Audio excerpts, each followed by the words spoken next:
All right.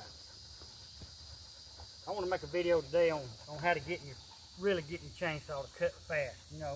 A lot of people on the internet, they're always porting saws, and that's good and all that. And some people don't know how to do that, and they ain't got the tools to do it.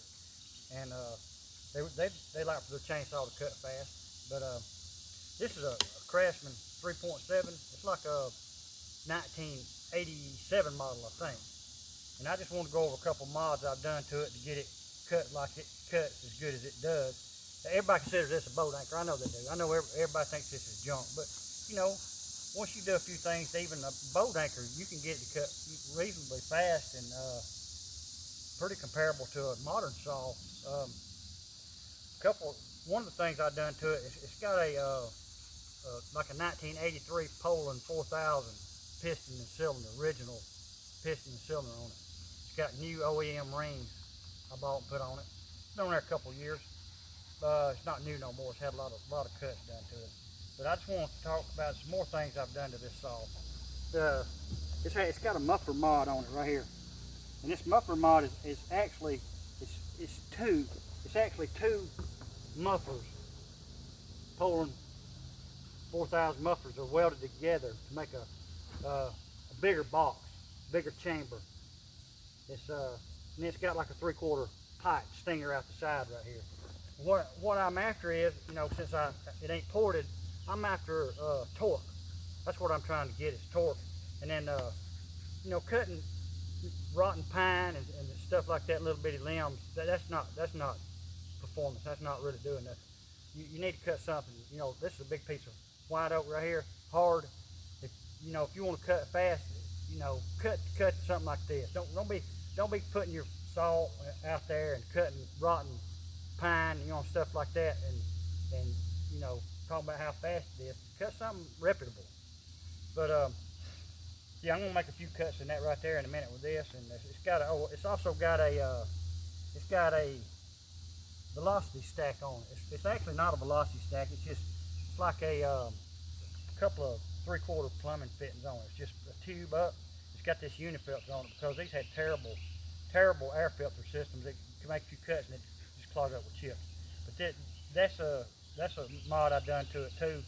And also the cylinder, I lowered the cylinder. It's got a base gasket delete, and I probably lowered the cylinder another 10 or 15 thousandths. I just did it on the table with sandpaper, lowered it down some even more. And it's pulling it's a full comp 3/8 chain. It's got an 8-pin sprocket on it. So if it may be, I think it's a great idea to build a saw for torque, and then gear up. You know what I'm saying? Put a gear on it. Get it torqued as you can, and tune the chain to the saw. You might file the teeth back a little bit shorter, to take some of the drag out, and file up and down on the tooth and get the hook just right. And the rakers, keep the rakers kind of high, and tune it like that. And I think you can do almost just about good as you could almost with a ported saw. It'd be real close. I know it would be in some real wood, not necessarily a piece of rotten pine like this. Might not outcut it, but real cutting, real world, cutting wood like hard. This is white oak. I think it'd be real competitive with something, some modern saw. But I know everybody considers it a boat anchor, but I just want to put it out there and talk about the saw a little bit, and let everybody know what's going on. This is actually not I came up with this scheme, this Craftsman scheme, and then on this side I've got a little fancy Sears Die Hard sticker. I thought that was cool. I put that on it. And but yeah, I'm gonna crank it up in a minute. We're gonna do a few test cuts in this white oak right here, and cut some cookies.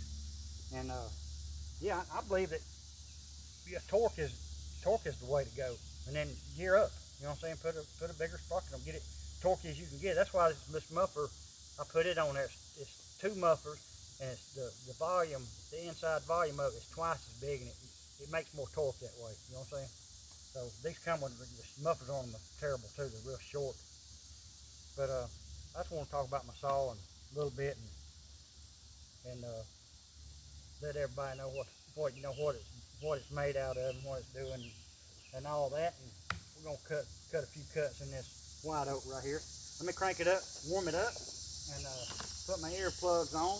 This is about it's 17-inch diameter white oak. It's been cut probably about a month.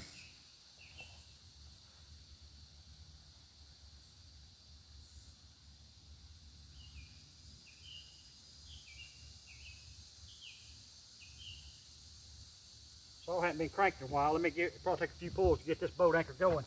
We'll crank it up, put it in there, and make a few cuts, see how it does.